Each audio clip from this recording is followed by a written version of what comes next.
समझते हैं open book exam को। सीबीएसई ने अभी ट्रायल बेस पे प्रोजेक्ट के रूप में ओपन बुक एग्जाम को लॉन्च करने की घोषणा की है। समझते हैं कि ये क्या है। देखिए, नेशनल एजुकेशन पॉलिसी आई थी 2022 में, 2020 में। इसके लिए नेशनल एजुकेशन फ्रेमवर्क बनाया गया था। नेशनल एजुकेशन पॉलिसी का मतलब है कि नई जो शिक्षा नीति होगी उसमें पढ़ाने और पढ़ने का तरीका क्या होगा, और उसका डिटेल एक्सप्लेनेशन होता है नेशनल एजुकेशन फ्रेमवर्क में। पूरा पाठ्यक्रम इसमें व्यक्त किया जाता है।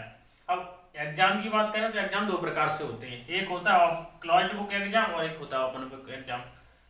अभी तक नर्सरी से लेके प्ले ग्राउंड से लेकर के आप 12th तक का एग्जाम या बोर्ड के जो भी एग्जाम है, बीएससी के, एमएससी के एग्जाम है, जो भी एग्जाम है एजुकेशन के क्षेत्र में अभी क्लोज्ड बुक से होते हैं। कुछ ही एग्जाम है जो ट्रायल बेस पे 2014 में सीबीएसई ने ओपन टेक्स्ट एग्जाम के रूप में ट्रायल किया था, जिसमें 4 महीने पहले कुछ टेक्स्ट दे दिया गया था स्टूडेंट को कि आप ये टेक्स्ट पढ़ लीजिए, इसी में से क्वेश्चन आएंगे। लेकिन इस बार जो नवंबर में ट्रायल होने वाला जो ओपन बुक एग्जाम का जो ट्रायल है वो होगा नवंबर महीने में, और 9 से 12 तक के बच्चों के लिए होगा। किस किस में होगा? बायो में होगा, मैथ में होगा और इंग्लिश में होगा। बायो, मैथ और इंग्लिश के स्टूडेंट के लिए होगा। अगर ये सक्सेसफुल रहता है तो इसे 9th से लेकर 12th तक, यानी 9वीं से लेकर 12वीं तक के बच्चों के लिए लागू कर दिया जाएगा। ओपन क्लोज्ड बुक जो एग्जाम होता है वो होता है मेमोरी पे बेस, रेक्टाफिकेशन पे बेस है। अगर आपने ज्यादा रट लिया, आपके क्वेश्चन फंस गए, आप नंबर अच्छे लाओगे। ये सिंपल एग्जाम माना जाता है। लेकिन क्लोज्ड ओपन बुक जो एग्जाम है वो कठिन एग्जाम है। ऐसे देखने में लग रहा होगा जो नकलची बच्चे होंगे भाई चीटिंग तो करते ही थे। इसमें आपको बुक दे दी जाएगी, पूरा पाठ्यक्रम आपको दे दिया जाएगा। आपको उस पाठ्यक्रम में से ही छांट के आंसर लिखना है। लेकिन याद रखिए, ये टीचर के लिए भी मुश्किल काम है और स्टूडेंट के लिए भी मुश्किल काम है, क्योंकि क्लोज्ड बुक से ओपन बुक एग्जाम कठिन है।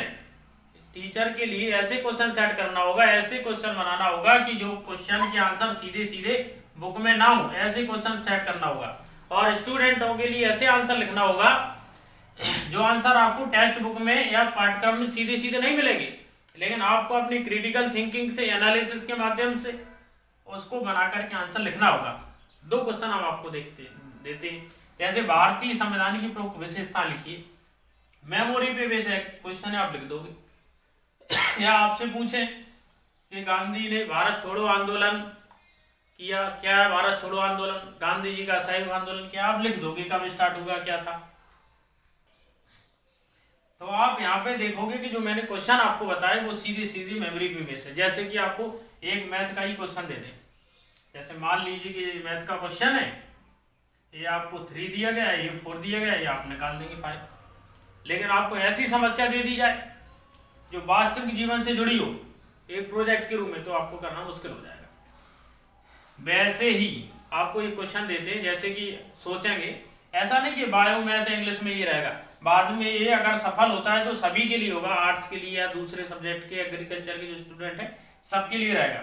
जैसे अगर भारत छोड़ो आंदोलन में या भारत की स्वतंत्रता संग्राम में गांधी ना होते तो आंदोलन की दशा कैसी होती, या भारतीय संविधान निर्मात्री सभा में अम्बेडकर ना होते तो संविधान कैसा होता। तो इसके लिए आपको इमेजिन करने की जरूरत है, सोचने की जरूरत है। यानी इससे स्टूडेंट का क्रिटिकल थिंकिंग बढ़ेगी और उसका माइंड शार्प होगा। यूपीएससी का एग्जाम जो होता है उसमें अगर बुक भी दे दी जाए तो स्टूडेंट 50% भी क्वेश्चन सॉल्व नहीं कर पाएंगे, क्योंकि बुक में ही उलझे रहेंगे। उसके जो आंसर होते हैं वो आपको स्टूडेंट को खुद निकालना होता है। ऐसा होगा ओपन बुक एग्जाम। आपको बुक दे दी जाएगी, लेकिन आप बुक में से आंसर ढूंढ कैसे लेंगे? आप बुक में से आंसर तभी ढूंढ पाएंगे जब आपका कंसेप्ट क्लियर होगा, और आंसर तो ढूंढ ही नहीं पाएंगे। मान के चलो कि आप उसमें से कुछ कंटेंट निकाल लेंगे, कुछ पॉइंट निकाल लेंगे, और उन पॉइंटों को एनालिसिस करने के बाद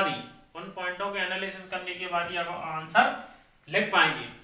तो कई स्टूडेंट खुश हो रहे होंगे कि ओपन बुक एग्जाम आ रहा है, अब क्या है। लेकिन इसमें आपको कंटेंट, ये उन लोगों के लिए अच्छा है जिनकी मेमोरी पावर कम है लेकिन जो कंसेप्ट को समझ लेते हैं, तो उनके लिए बहुत अच्छा है। दिल्ली यूनिवर्सिटी के सहयोग से सीबीएसई कार्य को कर रही है। अगर ये सहयोग सफल रहता है तो फिर इसे लागू कर दिया जाएगा। पोस्ट ग्रेजुएशन के लेवल पर जवाहरलाल नेहरू यूनिवर्सिटी भी ऐसे एग्जाम करवाती है, तो बहुत अच्छा पहले गवर्नमेंट की, इससे स्टूडेंटों की क्रिटिकल थिंकिंग बढ़ेगी। और नेट का एग्जाम है, जेई का एग्जाम है, यूपीएससी का एग्जाम है, नीट का एग्जाम, इन सारे एग्जामों के लिए स्टूडेंट तैयार हो सकेंगे और उनकी पावर कैपेसिटी अच्छी होगी। नमस्कार, जय हिंद।